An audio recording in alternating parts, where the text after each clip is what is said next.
Hello everyone, welcome to Him Education. आज हम discuss करेंगे क्लास 9 साइंस का चैप्टर 2 जिसका नाम है is matter around us pure. इसका पार्ट 1 हमने पिछली वीडियो में कर लिया था, जिसका लिंक आपको डिस्क्रिप्शन बॉक्स में मिल जाएगा। आज हम पार्ट 2 करेंगे। तो हाफ चैप्टर हमने डिस्कस कर लिया था। हमने ये डिस्कस किया था कि मिक्सचर क्या होते हैं, प्योर सब्सटेंस क्या होता है, मिक्सचर क्या होते हैं, और what is solution and suspension and colloidal solution, और टिंडर इफेक्ट क्या होता है। तो हमने जो है पिछली वीडियो में ये देखा कि मिक्सचर बनते कैसे हैं। आज की जो वीडियो है उसमें हम ये देखेंगे कि मिक्सचर जब दो सब प्योर सब्सटेंसेस को हमने मिला लिया, उससे मिक्सचर बना, पर हम इनको अलग कैसे करते हैं। तो आज की वीडियो में हम मिक्सचर की सेपरेशन पढ़ेंगे, separating the component of a mixture, कि क्या क्या ऐसे प्रोसेस हैं जिससे कि मिक्सचर के कंपोनेंट को क्या किया जा सकता है, सेपरेट किया जा सकता है। सबसे पहले हमारे पास एवेपोरेशन, पहला प्रोसेस होता है एवेपोरेशन, कि एवेपोरेशन के थ्रू जो है हम कंपोनेंट्स को अलग कर सकते हैं। In this process we can separate two components of mixture in which one can evaporate. इस प्रोसेस से हम दो ऐसे मिक्सचर के दो कंपोनेंट्स को अलग कर सकते हैं जिनमें से एक एवेपोरेट हो सकता है, मतलब एक क्या है, वॉलेटाइल है। वॉलेटाइल मतलब जो इजीली एवेपोरेट हो जाता है। दूसरा जो है वो इवेपोरेट नहीं होता, नॉन वॉलेटाइल है। तो जो इवेपोरेट हो जाएगा वो तो वाटर वेपर बन के निकल जाएगा, और नीचे जो है नॉन वॉलेटाइल वाला कंपोनेंट रह जाएगा। तो क्या क्या एप्लीकेशन है इवेपोरेशन की। We can get dye from ink by evaporation. Evaporation से हम क्या कर सकते हैं, जो इंक है उसमें से डाई को अलग कर सकते हैं। एक्चुअली इंक क्या होती है, it is a mixture of water and dye. ठीक है, डाई मतलब जो कलर कंटेंट है, तो हम पानी और कलर कंटेंट को अलग कर सकते हैं। अब जैसे नाम से ही पता चल रहा है, इसमें से वाटर और डाई में से ज़्यादा वॉलेटाइल कौन सा होगा, वाटर, क्योंकि वो इजीली इवेपोरेट हो जाएगा और पीछे क्या बच जाएगी, डाई बच जाएगी। तो हम यहाँ पे देखेंगे कि किस तरह से एक ऑपरेटर सेट किया गया है और किस तरह से इसको अलग किया जाता है। एक बीकर में पानी लेंगे और उसको जो है एक बर्नर के थ्रू हम उसको हीट करेंगे। बीकर के ऊपर हम एक वॉच ग्लास रखेंगे, मतलब एक ग्लास की हम बाउल बोल सकते हैं, उसमें हम थोड़ी सी इंक डालेंगे। डायरेक्टली हम इसको इंक को जो है वो हीट नहीं करेंगे। जैसे जैसे पानी गर्म होगा, नीचे से हीट आएगी, तो ये जो वॉच ग्लास है उसमें से जो पानी होगा, जो इंक के अंदर पानी है, वो तो इवेपोरेट होकर ऊपर चला जाएगा और पीछे क्या बच जाएगा, डाई बच जाएगा, मतलब जो कलर कंटेंट है वो बच जाएगा। इस तरह से हम क्या कर सकते हैं, इवेपोरेशन से दो कंपोनेंट्स को अलग अलग कर सकते हैं। नेक्स्ट हमारे पास आता है separating the components of a mixture bye centrifugation. Centrifugation भी एक ऐसा प्रोसेस है जो क्या करता है, मिक्सचर के कंपोनेंट को अलग करने में हेल्प करता है। In this process, mixture is rotated very fast, then the denser particles are settled down and lighter particles stay at top. इस प्रोसेस में क्या किया जाता है, बहुत तेज़ी से जो है मिक्सचर को राउंड राउंड बिल्कुल फास्ट फास्ट उसको रोटेट किया जाता है। इससे क्या होता है कि जो डेंसर पार्टिकल्स होंगे, मतलब जो हैवी होंगे, जिनकी डेंसिटी ज़्यादा होगी, वो नीचे की तरफ चले जाएंगे, और जो हल्के होंगे, लाइटर पार्टिकल्स होंगे, वो ऊपर की तरफ आ जाएंगे। इस तरह से दोनों क्या हो जाएंगे, अलग अलग हो जाएंगे। अब इसकी एप्लीकेशन क्या है, सेंट्रीफ्यूगेशन कहाँ कहाँ अप्लाई होता है। It is used in diagnostic laboratories, मतलब जो भी हमारी ब्लड या यूरिन जो होता है उसको जो है टेस्ट किया जाता है, तो डायग्नोस्टिक लेबोरेटरीज में सेंट्रीफ्यूगेशन के थ्रू उसको टेस्ट किया जाता है। कैसे, जैसे आप यहाँ पे देख सकते हैं, ये एक ऑपरेटस है। इसमें क्या है, टेस्ट ट्यूब में जब ब्लड को डाला जाता है तो इसमें डाल के उसको जो है बहुत तेज़ी के साथ, बहुत फास्ट उसको रोटेट किया जाता है। उससे क्या होता है, ब्लड के अंदर जो है, ब्लड के अंदर हमारे प्लाज्मा होता है और रेड ब्लड सेल्स होते हैं। ठीक है, तो जो प्लाज्मा है वो येलो कलर का होता है, तो वो डेंसर नहीं होता, वो लाइट होता है, और जो रेड ब्लड सेल होते हैं उनकी डेंसिटी ज़्यादा होती है। तो सेंट्रीफ्यूगेशन के थ्रू क्या होता है, प्लाज्मा जो है वो ऊपर आ जाएगा क्योंकि ये डेंसर नहीं है, और जो रेड ब्लड सेल हैं वो नीचे चले जाएंगे। इस तरह से कंपोनेंट अलग अलग हो जाएंगे, और इसमें क्या इम्प्यूरिटीज़ हैं उनको जो है चेक किया जा सकता है। तो इस तरह से ये डायग्नोस्टिक लेबोरेटरीज में सेंट्रीफ्यूगेशन के थ्रू जो है वो टेस्ट किए जाते हैं। दूसरा है used to separate butter from milk, बिल्कुल सेंट्रीफ्यूगेशन के थ्रू ही, या हम आपने देखा होगा जो चर्नर का यूज़ करते हैं या फिर जो ब्लेंडर का यूज़ किया जाता है, जब उसको मिल्क में चलाया जाता है तो जो क्रीम है वो लाइटर होती है, वो ऊपर आ जाती है, और जो मिल्क है वो डेंसर होता है, वो नीचे की तरफ रह जाता है। तो इस तरह से मिल्क से जो क्रीम है वो अलग की जाती है। और तीसरा है used in washing washing machines to squeeze out water from wet clothes. मतलब वॉशिंग मशीन का जो स्पिनर होता है जिसमें कपड़े सुखाए जाते हैं, जब गीले कपड़ों को उसमें डालते हैं तो जब उसको ऑन करते हैं बहुत फास्ट वो घूमता है, वो क्या करता है जो एक्स्ट्रा पानी कपड़ों में होता है उसको निकाल देता है। तो ये था सेंट्रीफ्यूगेशन। नेक्स्ट हम पढ़ेंगे कि और क्या मेथड्स हैं मिक्सचर के कंपोनेंट्स को अलग करने के लिए। Separating of components of a mixture by separating funnel. अब सेपरेटिंग फनल कहाँ यूज होती है? By this process two immiscible liquid separate out in layers depending upon their densities. अब सबसे पहले हमें पता होना चाहिए इमिसिबल लिक्विड्स क्या होता है। इमिसिबल का मतलब ऐसे दो लिक्विड जो आपस में अच्छे से मिक्स नहीं होते हैं, जैसे ऑयल और वाटर। अगर हम उनको मिलाने की कोशिश करें तो क्या होता है, पानी के सरफेस के ऊपर जो है ऑयल की अलग से लेयर बन जाती है। मतलब ऐसा क्यों होता है? क्योंकि दोनों की डेंसिटी अलग अलग है। दोनों की डेंसिटी अलग अलग होने की वजह से वो आपस में मिक्स नहीं हो पाते।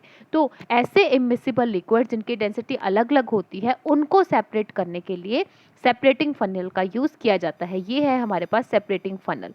पहले हम देख लेते हैं इसकी एप्लीकेशन क्या क्या है, कहाँ कहाँ ये अप्लाई होता है। Separation of oil from water, पानी से ऑयल को अलग करने के लिए। And extraction of iron from its ore, मतलब आयरन ओर से आयरन को अलग करने के लिए जो है वो इसका यूज़ किया जाता है। कैसे किया जाता है? मान लीजिए कि हमारे पास सेपरेटिंग फनल है, इसमें हम पानी और ऑयल का जो मिक्सचर है वो डाल देंगे। थोड़ी देर के बाद जो है ऑयल की अलग से ऊपर लेयर बन जाएगी और पानी नीचे की तरफ रह जाएगा। अब यहाँ पे एक स्टॉप कॉक लगा होता है, हम जब इसको निकालेंगे तो पानी जो है यहाँ से जो है बाहर निकलना शुरू होगा। जैसे ही पानी की ये वाली लेयर यहाँ तक पहुँचेगी, हम स्टॉप कॉक को लगा देंगे, पानी सारा बाहर आ जाएगा और फनल के अंदर क्या बच जाएगा? ऑयल बच जाएगा। तो इस तरह से जो है सेपरेटिंग फनल यूज़ की जाती है पानी से ऑयल को अलग करने के लिए। उसी तरह से आयरन ओर से आयरन को अलग करने के लिए भी इसका यूज़ किया जाता है।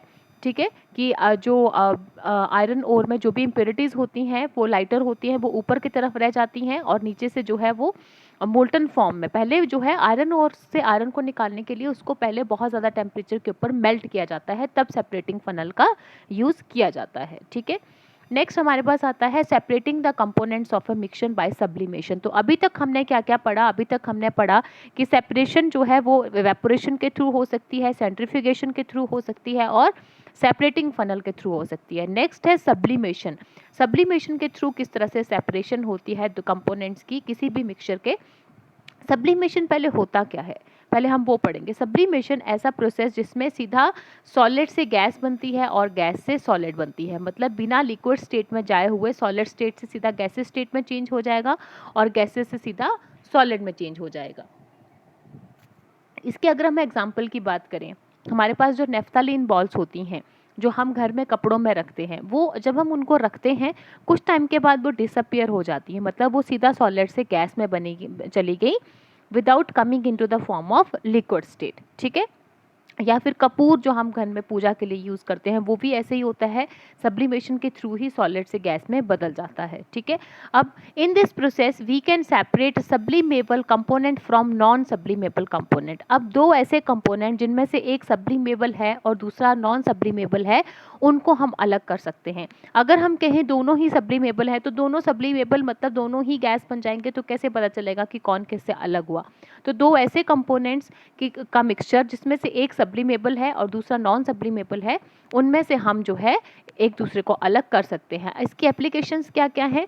सच मिक्सचर दैट कंटेन्स कैम्फर, जिनमें कैम्फर होता है, नेफ्थालीन हो गया, एंथ्रासीन हो गया या फिर अमोनियम क्लोराइड हो गया, that can be separated by this process. मतलब ये जो है जब किसी नॉन सब्लिमेबल कंपोनेंट के साथ मिक्स होंगे तो हम इनको जो है क्या कर सकते हैं, सब्लिमेबल करके दूसरा कंपोनेंट जो है वो अलग कर सकते हैं। जैसे आप यहाँ पे देख सकते हैं, ये हमारे पास हम क्या लेंगे, एक सबसे पहले चाइना डिश लेंगे, उसमें हम क्या डालेंगे, उसमें हमने मिक्सचर ले लिया कैम्फर और सॉल्ट का। ठीक है, कैम्फर और सॉल्ट का मिक्सर हमने ले लिया।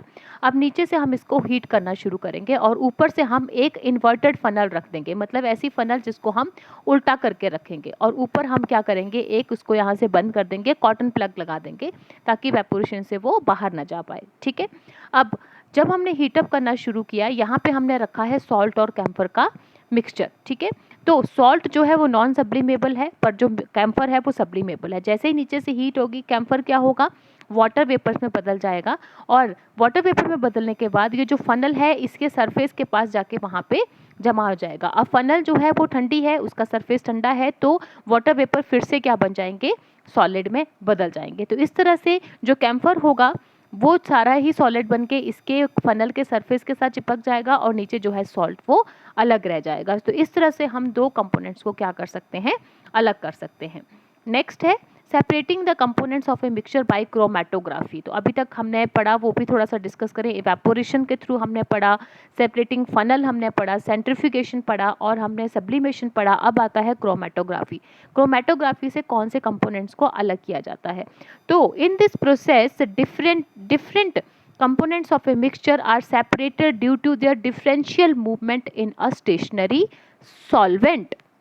मतलब सबसे पहले तो क्रोमेटोग्राफी वहाँ यूज़ होती है जहाँ पे किसी सॉल्वेंट में एक से ज़्यादा सॉल्यूट मिक्स होते हैं, ठीक है। अब जब दो या दो से ज़्यादा सॉल्यूट किसी सॉल्वेंट में मिक्स होंगे तो वो जो सॉल्यूट हैं उनकी मूवमेंट अलग अलग होती है सेपरेट होने की, ठीक है। ऐसा नहीं कि वो एक ही स्पीड के साथ अलग अलग हो रहे हैं, उनकी डिफरेंशियल मूवमेंट मतलब अलग अलग मूवमेंट होती है। और जो सॉल्वेंट है वो स्टेशनरी है, मतलब वो मूव नहीं कर रहा, पर उसमें से जो सॉल्यूट है वो मूव करके अलग हो रहे हैं। तो वहाँ पे क्रोमेटोग्राफी यूज़ होती है। एप्लीकेशन अगर हम देखें क्रोमेटोग्राफी की, हम इसको डिटेल में समझेंगे। एप्लीकेशन मतलब use to separate colours of dye. एक डाई मतलब कोई भी इंक के जो कलर्स होते हैं, डाई जो उसमें होती है, कलर कंटेंट जो होता है वो सिर्फ एक कलर नहीं होता, अलग अलग होते हैं। उनको जो है अलग अलग करने के लिए क्रोमेटोग्राफी का यूज़ किया जाता है। और दूसरा है use to separate drugs from our blood. हमारे बॉडी में या किसी की भी बॉडी में जो कोई अगर ड्रग लेता है तो उसके ब्लड में ड्रग्स हैं या नहीं हैं, ये टेस्ट करने के लिए क्रोमेटोग्राफी का यूज़ किया जाता है। अब किस तरह से क्रोमेटोग्राफी का यूज़ किया जाता है ये हम देखते हैं। सबसे पहले हम एक पेपर ले लेंगे, ठीक है, जो फिल्टर पेपर होता है, एक स्ट्रिप लेंगे और उसके ऊपर हम क्या करेंगे, पेंसिल से एक जो है उसके ऊपर लाइन बनाएंगे, ठीक है। अब पेंसिल से हम लाइन इसलिए बना रहे हैं क्योंकि अगर हम इंक यूज़ करेंगे तो हम जो है अच्छे से इस एक्सपेरिमेंट को नहीं कर पाएंगे, तो इसलिए हमने पेंसिल से उसके ऊपर लाइन बनाई और लाइन के बीच में हम एक डॉट लगा देंगे, किसी भी एक इंक का डॉट लगा दिया हमने। अब उस फिल्टर पेपर को जो है एक बीकर में हम उसको हैंग करेंगे जिसमें पानी होगा। तो पानी का जो लेवल है वो वहाँ तक होना चाहिए जहाँ तक हमने पेंसिल से इसके ऊपर एक लाइन बनाई थी, वहाँ तक पानी का जो है वो लेवल होना चाहिए। अब पानी जब उस लाइन को टच करेगा, उसके ऊपर जो इंक का डॉट लगा है जब उसको टच करेगा तो जो उसके अंदर जो कलर कंटेंट है वो पानी के साथ एब्जॉर्ब होके पेपर की तरफ ऊपर की तरफ जाना शुरू हो जाएगा, ऊपर की तरफ ट्रेवल करना शुरू हो जाएगा। अब यहाँ पे आप देख सकते हो अलग अलग कलर है, मतलब डाई में अलग अलग कलर है, येलो है, ब्लू है, पर्पल है। तो ये हमें पेपर के ऊपर अलग अलग कलर के स्पॉट दिखना शुरू होंगे। अब इनकी डिफरेंशियल मूवमेंट है इसलिए ये डॉट अलग अलग दिख रहे हैं, मतलब कोई ज़्यादा स्पीड के साथ चल रहा है, कोई कम स्पीड के साथ चल रहा है। अब येलो कलर है वो सबसे पहले हमें दिखना शुरू हो गया, फिर ब्लू कलर, फिर पर्पल कलर। तो ये होती है differential movement of the components, ठीक है। तो इस तरह से जो है वो हम डाई के कलर्स को क्या कर सकते हैं, थ्रू क्रोमेटोग्राफी अलग कर सकते हैं। नेक्स्ट आता है separating of components of a mixture by distillation. अब डिस्टिलेशन कहाँ यूज़ होता है, जो भी हम अभी तक पढ़ रहे थे, एवेपोरेशन हो गया, या सब्लिमेशन हो गया, क्रोमेटोग्राफी हो गया, सेपरेटिंग फनल हो गया, या सब्लिमेशन हो गया, ये जो सारे हमने पढ़े, ये जब यूज़ किए जाते हैं तो इनका एक डिफरेंट टर्म्स एंड कंडीशन होती है कि कहाँ पे ये यूज़ होंगे। जैसे एवेपोरेशन की बात थी, वहाँ पे एक वॉलेटाइल होना चाहिए कंपोनेंट, तब यूज़ होगा एवेपोरेशन। सब्लिमेशन में एक सब्लिमेबल होना चाहिए, तब यूज़ होगा, ठीक है।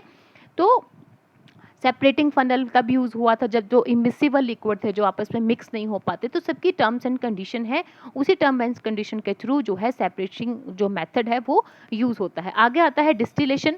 डिस्टिलेशन में देखें, in this process mixture of two or more miscible liquid can be separated that have different boiling point.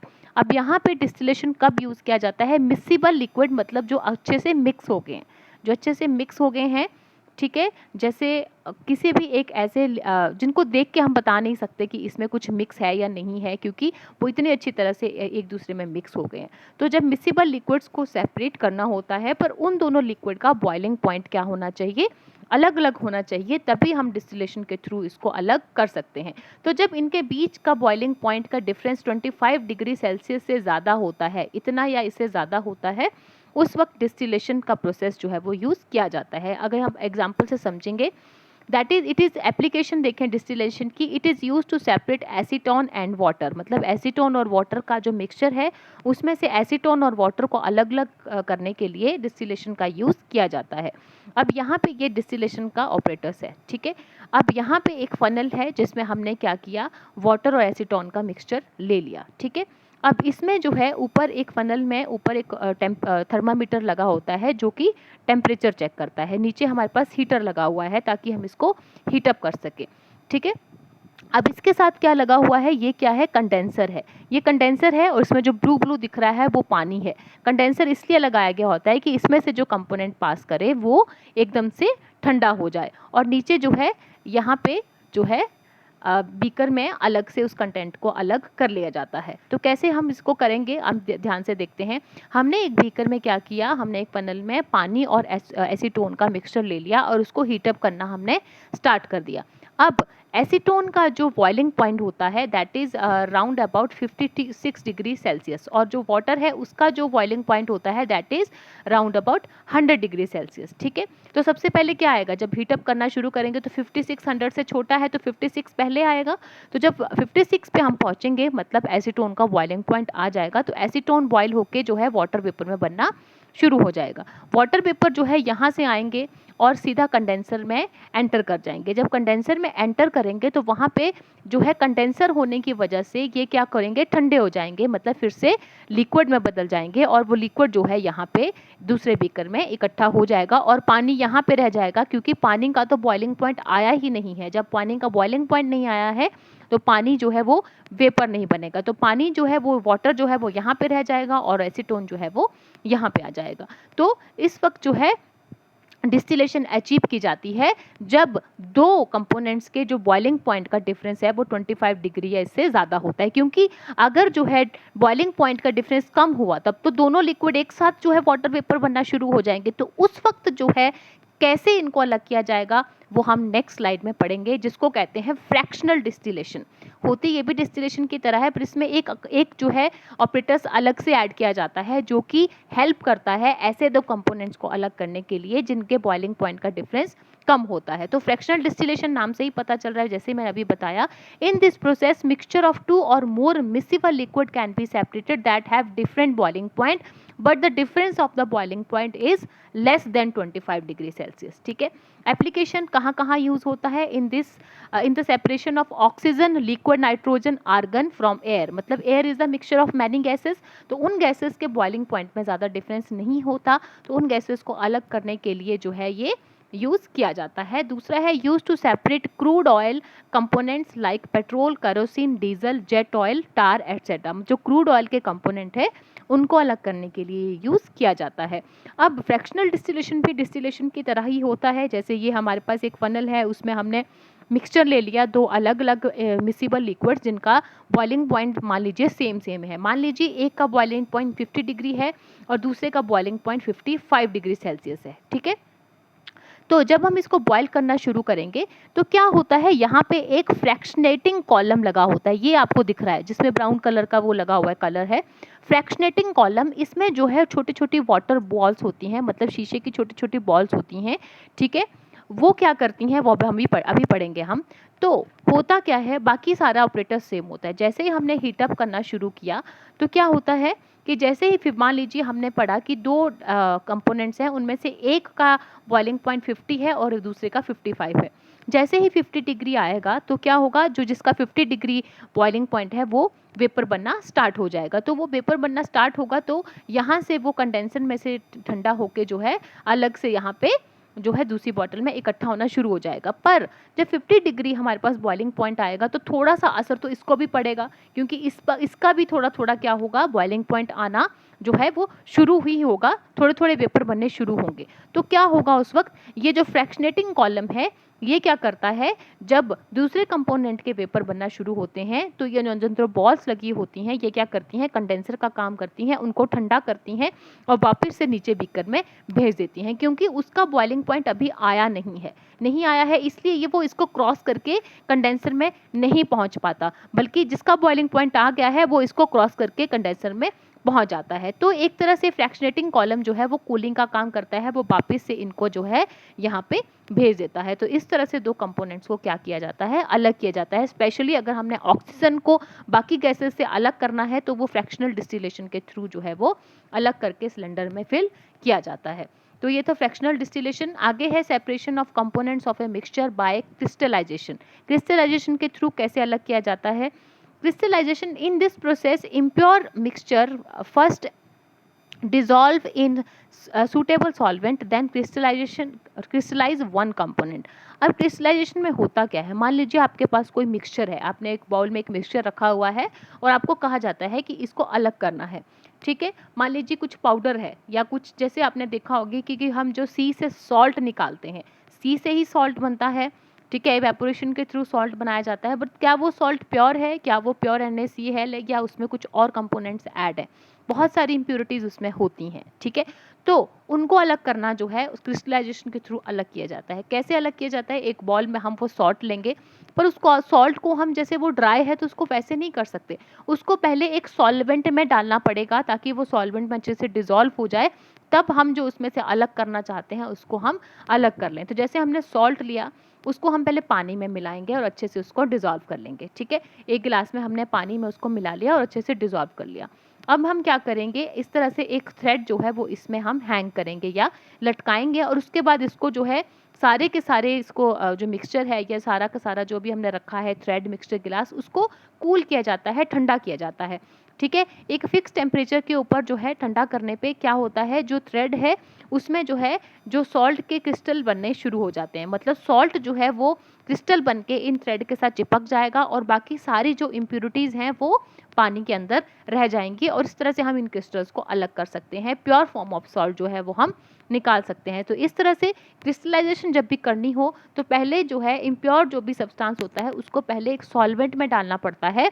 Solvent में डालने के बाद जो है जो हमें चाहिए उसको हम अलग कर लेंगे, बाकी इम्प्योरिटीज़ जो है वो पानी में रह जाती हैं। तो ये थी application of crystallisation is used in purification of salt from sea water, जो सॉल्ट है उसकी प्यूरिफिकेशन के लिए, और दूसरा है use in separating alum copper and copper sulphate, ठीक है। तो कॉपर सल्फेट और एल्म को अलग करने के लिए यूज़ किया जाता है, ठीक है।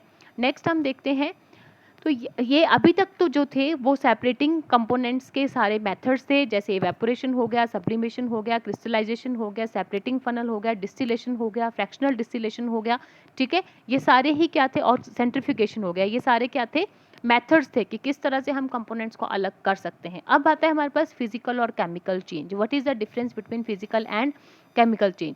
तो पहले फिजिकल चेंज देख लेते हैं। This change is temporary and reversible, मतलब ये टेम्परेरी है और रिवर्सिबल है। मतलब अगर हम इसको ए से बी में बनाते हैं तो बी से ए भी बन सकता है। इसको एग्जांपल से देखते हैं, जैसे मेल्टिंग आइस। आइस जब अगर मेल्ट होगा तो पानी बनेगा, पानी को अगर हम टेम्परेचर कम करेंगे तो फिर से क्या बन जाएगा, आइस बन जाएगा। तो रिवर्सिबल है, ठीक है। दूसरा है there is no formation of new product, कोई नया प्रोडक्ट नहीं बना। आइस जब था वो भी पानी ही था सॉलिड फॉर्म में, और जब वो पिघला तो वो भी पानी ही है लिक्विड फॉर्म में, ठीक है। नेक्स्ट है there is no energy change in this changes, मतलब फिजिकल चेंजेस में कोई एनर्जी ना ही तो रिलीज होती है, ना ही तो इवॉल्व होती है, या ही तो यूज़ होती है, कुछ भी एनर्जी का लेना देना नहीं है, ठीक है। तो ये थे फिजिकल चेंजेस। आगे आते हैं केमिकल चेंजेस। केमिकल चेंजेस में क्या होता है, these changes are permanent and irreversible. एक बार जो चेंज हो गया वो वैसा ही रहेगा, और इरिवर्सिबल है, वापस वैसा नहीं बनेगा। मतलब अगर ए से बी बन गया है तो वो बी से ए दोबारा नहीं बनेगा। जैसे एग्जाम्पल से हम देखते हैं वुड बर्निंग, लकड़ी को हम जब जलाते हैं तो वो राख बन जाती है, तो क्या राख से हम फिर से लकड़ी बना सकते हैं? नहीं बना सकते। ये परमानेंट चेंज है और इसको रिवर्स भी नहीं किया जा सकता। दूसरा है there is formation of new product, नया प्रोडक्ट बनता है। जैसे लकड़ी थी, जलाया उसको तो क्या बना, कोयला बना या राख बनी, तो नया प्रोडक्ट बन गया। तीसरा है एनर्जी इज ईदर एब्जॉर्ब्ड और एवॉल्व्ड इन दीज चेंजेस, या तो एनर्जी यूज होती है या एनर्जी क्रिएट होती है। जब हमने लकड़ी को जलाया तो क्या हुआ, हीट प्रोड्यूस हुई, एनर्जी निकली, तो इसका मतलब एनर्जी जो है वो क्रिएट हो रही है। तो केमिकल चेंजेस में एनर्जी इवॉल्व भी हो सकती है और एनर्जी एब्जॉर्ब भी हो सकती है। तो ये थे फिजिकल और केमिकल चेंजेस। चैप्टर में आगे आता है types of pure substance. Pure substance हमने पढ़ा ही था पिछली वीडियो में भी, कि ऐसे सब्सटेंस जिनमें कोई मिक्सिंग नहीं हो, जिसके सारे के सारे एलिमेंट सेम होते हैं, उनकी सारी केमिकल प्रॉपर्टीज सेम होती हैं, उनको क्या कहा जाता है? सब्सटेंस कहा जाता है। तो दो टाइप्स होती हैं प्योर सब्सटेंस की, एक होती है एलिमेंट और एक होती है कंपाउंड्स। तो बारी बारी से इसको भी पढ़ लेते हैं। एलिमेंट क्या होते हैं? Elements constitute pure substances in which all atoms are same. मतलब ऐसे सब्सटेंसेस जिनके सारे के सारे एटम्स सेम हो, ठीक है। जैसे गोल्ड हो गया हमारे पास, गोल्ड जो है, गोल्ड में सारे एटम्स गोल्ड के होंगे, ऑक्सीजन में सारे एटम्स ऑक्सीजन के होंगे, हाइड्रोजन में सारे एटम हाइड्रोजन के होंगे। तो that is called pure form of substance, that is called element. और तीन टाइप्स होती हैं एलिमेंट्स की, कौन कौन सी? मेटल, नॉन मेटल और मेटोलाइट्स। तो एक बार फटाफट से इनको भी देख लेते हैं हम, मेटल, नॉन मेटल, मेटोलाइट्स, और फिर हम दूसरी टाइप पढ़ेंगे दैट इज कंपोनेंट, ठीक है। तो मेटल्स क्या होती हैं? मेटल्स की क्या क्या प्रॉपर्टीज होती हैं? मेटल्स होती हैं लस्ट्रस, मतलब चमकीली होती हैं। अगर हम उनको थोड़ा सा रब करेंगे मेटल के सरफेस को, तो अंदर से एकदम से शाइनी सी नजर आएंगी। तो मेटल्स क्या होती हैं? लस्ट्रस होती हैं। दूसरा है they conduct heat and electricity, वो अपने में से हीट और इलेक्ट्रिसिटी को पास होने देते हैं, ठीक है। अब मेटल, कोई भी आप एक मेटल का स्टिक ले लीजिए या आयरन का स्टिक ले लीजिए, ठीक है। जब हम उसके एक एंड को हम हीट करना स्टार्ट करेंगे तो थोड़ी देर के बाद जो है दूसरा एंड भी उसका गर्म हो जाएगा। जैसे अब मान लीजिए कि आप सब कब, जब भी आपने देखा होगा घर में, जब भी मम्मी आपकी सब्जी बना रही होती है, तो पैन के अंदर जो बिल्कुल हम बोल सकते हैं कि जो सर्विंग स्पून होता है, अगर वो पैन के अंदर है, अगर वैसे ही उसको पैन में रहने देंगे तो उसका जो एंड है पकड़ने वाला, वो भी गर्म हो जाता है। तो एक क्या इसका क्या मतलब है कि मेटल क्या कर रही है? हीट को जो है वो अपने से पास होने दे रही है, मतलब वो हीट को कंडक्ट करते हैं। इसी तरह से इलेक्ट्रिसिटी, मतलब करंट को भी वो पास होने देते हैं, ठीक है। इसीलिए जो इंस्ट्रूमेंट बने होते हैं इलेक्ट्रिक इक्विपमेंट्स को देखने के लिए, वो ज़्यादातर उनके पीछे प्लास्टिक का हैंडल होता है या फिर वुड का हैंडल होता है, क्योंकि ये क्या करते हैं? प्लास्टिक और वुड जो है इलेक्ट्रिसिटी को पास नहीं होने देते। नेक्स्ट है डक्टाइल और मेलेबल। डक्टाइल और मेलेबल मतलब इनको जो है अगर हम एक प्रेशर के अंडर या टेम्परेचर के अंडर रखेंगे तो इनको जो है बहुत पतली पतली वायर्स या पतली शीट्स में जो है वो चेंज किया जा सकता है। आगे है सोनोरस। सोनोरस मतलब ये साउंड प्रोड्यूस करते हैं, अगर हम इनको स्ट्राइक करें तो मेटल साउंड प्रोड्यूस करती हैं, ठीक है। तो ये थे मेटल्स, और इसके एग्जांपल है गोल्ड हो गया, आयरन हो गया, सिल्वर हो गया, these all are the, aluminium हो गया, these all are the examples of metal. आगे है नॉन मेटल। नॉन मेटल बिल्कुल नॉन मेटल से उल्टा होगा, कि जैसे नॉन लस्ट्रस होती हैं, कोई इसमें चमक नहीं होती, ना ही तो हीट और इलेक्ट्रिसिटी को कंडक्ट करते हैं, जैसे प्लास्टिक हो गया, वुड हो गया, वो पास नहीं होने देते करंट को अपने में से। नॉन डक्टाइल होते हैं, नॉन मेलेबल होते हैं, मतलब अगर हम इनके ऊपर प्रेशर और टेम्परेचर अप्लाई करेंगे तो ये क्या होंगे? या तो टूट जाएंगे, ठीक है, या जल जाएंगे, पर ये जो है वो शीट्स और वायर्स में जो है वो ट्रांसफॉर्म नहीं होते। आगे है नॉन सोनोरस, मतलब कोई इसमें से अगर हम बीट करेंगे तो कोई आवाज़ नहीं आती, तो ये नॉन सोनोरस होते हैं। एग्जाम्पल देख लीजिए, कोल हो गया, ऑक्सीजन हो गया, नाइट्रोजन हो गया, हाइड्रोजन हो गया, वुड हो गया, प्लास्टिक हो गया, these all are the examples of non metal. आगे आता है मेटोलाइट्स। मेटोलाइट्स मतलब जो दोनों की प्रॉपर्टी शो करते हैं, मतलब मेटल्स की प्रॉपर्टी भी शो करते हैं और नॉन मेटल की प्रॉपर्टी भी शो करते हैं, दीज आर कॉल्ड मेटोलाइट्स, जैसे सिलिकॉन, बोरॉन और जर्मेनियम, ठीक है। आगे है हमारे पास, ये तो हमने पढ़ लिया एलिमेंट्स, जिसमें मेटल, नॉन मेटल और क्या थे? मेटोलाइट्स थे। आगे हमारे पास आता है कंपोनेंट्स। एलिमेंट्स हमने पढ़ लिया, दूसरा है कंपोनेंट्स, ठीक है। प्योर सब्सटेंस के दो टाइप्स थे, एलिमेंट्स और सॉरी कंपाउंड्स, ठीक है। आगे आता है कंपाउंड्स। कंपाउंड्स है to or more elements combine chemically in a definite ratio two form a new substance called compound. मतलब दो से ज़्यादा एलिमेंट जब मिलते हैं तो वो क्या बनाते हैं? कंपाउंड बनाते हैं। सब्सटेंस जो है that can not be separated by physical method, और ये जो सब्सटेंस बनते हैं उनको फिजिकल मेथड से अलग नहीं किया जा सकता, कि अगर हम बोलें कि उसको हम फिल्ट्रेशन के थ्रू अलग कर सकते हैं, नहीं कर सकते। दूसरा है compounds show different properties from elements, मतलब कंपाउंड जो है वो एलिमेंट से अलग तरह की प्रॉपर्टीज क्या करते हैं? शो करते हैं। जैसे for example hydrogen and oxygen react to form water. अब हाइड्रोजन क्या है? एक एलिमेंट है, क्योंकि उसके सारे एटम क्या हैं? सारे एटम सेम हैं, हाइड्रोजन के हैं। ऑक्सीजन क्या है? एक एलिमेंट है, क्योंकि ऑक्सीजन के सारे एटम क्या हैं? ऑक्सीजन के हैं, सेम है। जब हाइड्रोजन और ऑक्सीजन आपस में मिलते हैं तो क्या बनता है? H2O, मतलब वाटर। अब H2O जो है वो क्या बन गया? कंपाउंड बन गया, जो कि हाइड्रोजन और ऑक्सीजन दोनों से क्या है? अलग है। तो ये था एलिमेंट और कंपाउंड का डिफरेंस। तो ये थी वीडियो। आई होप ये वीडियो आपको पसंद आई होगी। अगर आपको पसंद आई है तो चैनल को सब्सक्राइब कीजिए, लाइक कीजिए, शेयर कीजिए। Thank you so much. और वीडियो पार्ट 1 जो है वो आपको डिस्क्रिप्शन बॉक्स में मिल जाएगा। Thank you.